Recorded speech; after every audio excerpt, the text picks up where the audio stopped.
तो बिहार लोकसभा के चुनावी नतीजे में एनडीए ने 30 तो इंडिया अलायंस ने 9 सीटों पर जीत दर्ज की है। एक सीट निर्दलीय के खाते में गई है।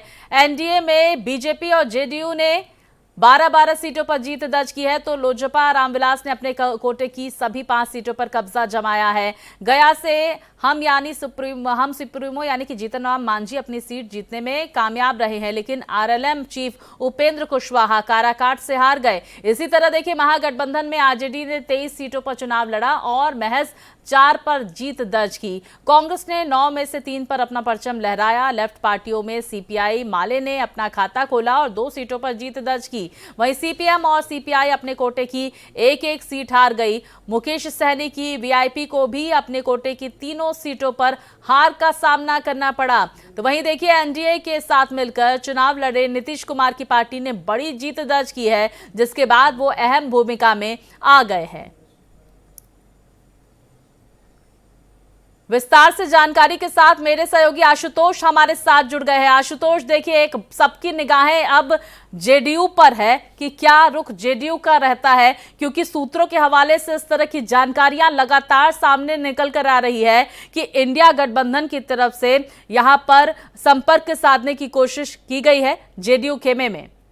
और आज देखिए नीतीश कुमार दिल्ली में रहने वाले। आशुतोष, देखिए इस तरह की अटकलें लगाई जा रही थी जिसे जेडीयू ने खारिज कर दिया है। हालांकि इस बार एनडीए की जो सरकार बनने वाली है प्रधानमंत्री मोदी के नेतृत्व में, उसका केंद्र बिंदु बिहार रहेगा। हाँ। और उसके साथ साथ टीडीपी के जो हेड हैं चंद्रबाबू नायडू, वो भी सहयोग करेंगे। तो एक तरह से प्रधानमंत्री ने चंद्रबाबू नायडू और नीतीश कुमार को साधने का भरसक प्रयास किया है। और आज मुख्यमंत्री नीतीश कुमार कुछ ही देरों में, आप देखिए ये जो केंद्र बिंदु है, आज अभी थोड़ी देर पहले इस केंद्र बिंदु पर एलजेपी के जो अध्यक्ष हैं चिराग पासवान अपने 5 सांसदों के साथ मुख्यमंत्री नीतीश कुमार से मिलने आए थे, धन्यवाद दिया और साफ तौर पे कहा कि एनडीए इंटैक्ट है। हालांकि केंद्र बिंदु नीतीश कुमार हैं, इस बात से इनकार नहीं किया जा सकता है। और एक एक करके मिलने वालों की संख्या बढ़ रही है। कभी बीजेपी के नेता आके मिल रहे हैं, कभी एलजेपी के नेता मिल रहे हैं। तो नीतीश कुमार केंद्र बिंदु में आ गए हैं, इस बात से इनकार नहीं किया जा सकता है। अब तक जो जेडीयू के तरफ से बातें कही गई है उसके मुताबिक एनडीए में जेडीयू अपनी भूमिका निभाएगा। यानी आज 4:30 बजे जो अहम बैठक दिल्ली में होने वाली है एनडीए की, उस बैठक में शामिल होने बिहार के मुख्यमंत्री नीतीश कुमार भी जा रहे हैं और चंद्रबाबू नायडू भी आ रहे हैं। लेकिन अब एनडीए का स्वरूप बदला हुआ होगा। यानी एनडीए कॉमन मिनिमम प्रोग्राम के तहत आगे बढ़ेगा और नीतीश कुमार की भूमिका बढ़ जाएगी।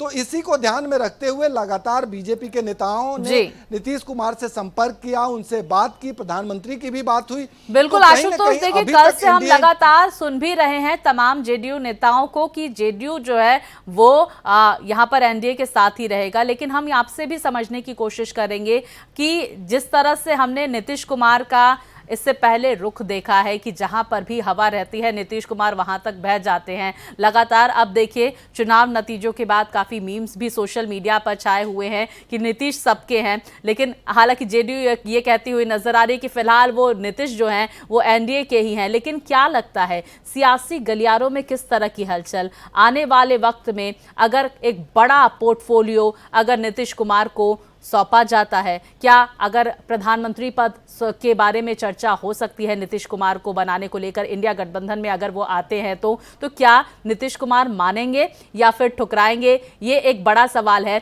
इस पर मैं आपसे समझने की कोशिश करूंगी। और दूसरा अहम सवाल, जिस तरह से चिराग पासवान लगातार कहते आए हैं कि वो एनडीए के हनुमान है, बीजेपी के लिए हनुमान साबित होते हैं, कि हनुमान का क्या रुख होगा? क्या एनडीए के साथ ही हनुमान रहेंगे या फिर हनुमान जो है इंडिया गठबंधन के साथ भी चल सकते हैं? इसको लेकर किस तरह की चर्चा? जहां तक हनुमान की बात करें, अभी महज 5 मिनट पहले चिराग पासवान ने अपना रुख साफ कर दिया। उन्होंने साफ तौर पे कहा है कि हम प्रधानमंत्री नरेंद्र मोदी के हनुमान हैं और सदा रहेंगे, एनडीए के साथ हम इंटैक्ट हैं। जहां तक नीतीश कुमार को लेकर आपने सवाल किया, नीतीश कुमार अपना नफा नुकसान देखकर ही निर्णय लेंगे। क्योंकि आमतौर पे जो कांग्रेस का इतिहास रहा है, चंद्रशेखर के 20 सीटों वाली पार्टी को कांग्रेस ने प्रधानमंत्री बना दिया और 4 महीने बाद सरकार गिर गई।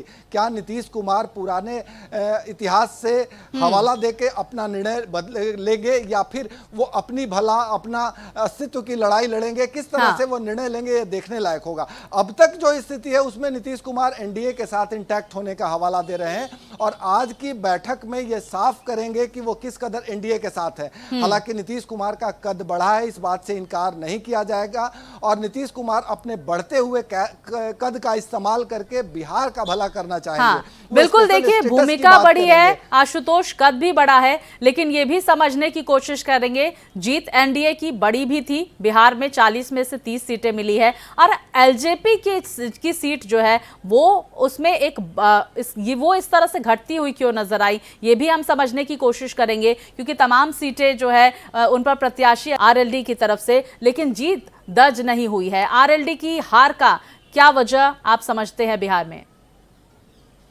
देखिए, बिहार में एलजेपी इकलौती पार्टी है जो 100% स्ट्राइक रेट से जीत हासिल की है।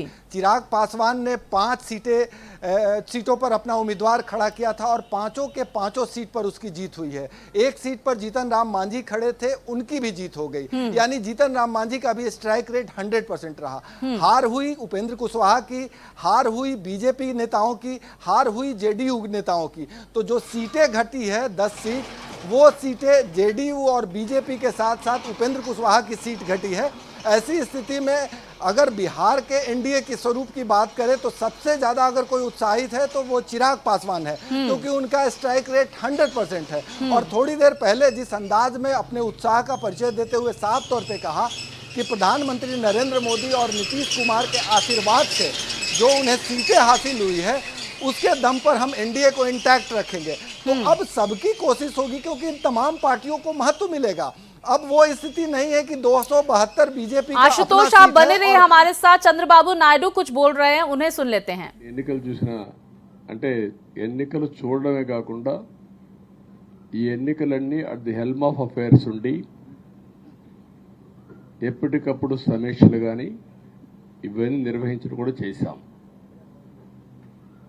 రాజకీయాల్లో ఒడిదుడుకులు సాధారణంగా ఉంటాయి, ఎవరు శాశ్వతం కాదు.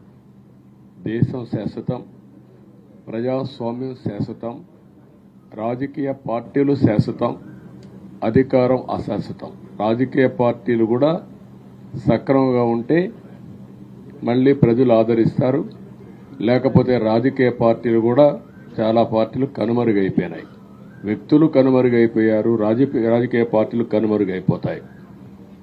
కానీ ఇంత హిస్టారికల్ ఎలక్షన్ నేను ఎప్పుడు చూడలేదు. तो टीडीपी प्रमुख चंद्रबाबू नायडू क्षेत्रीय भाषा में नतीजों का जिक्र करते हुए, मैंडेट को धन्यवाद करते हुए, जनता का धन्यवाद करते हुए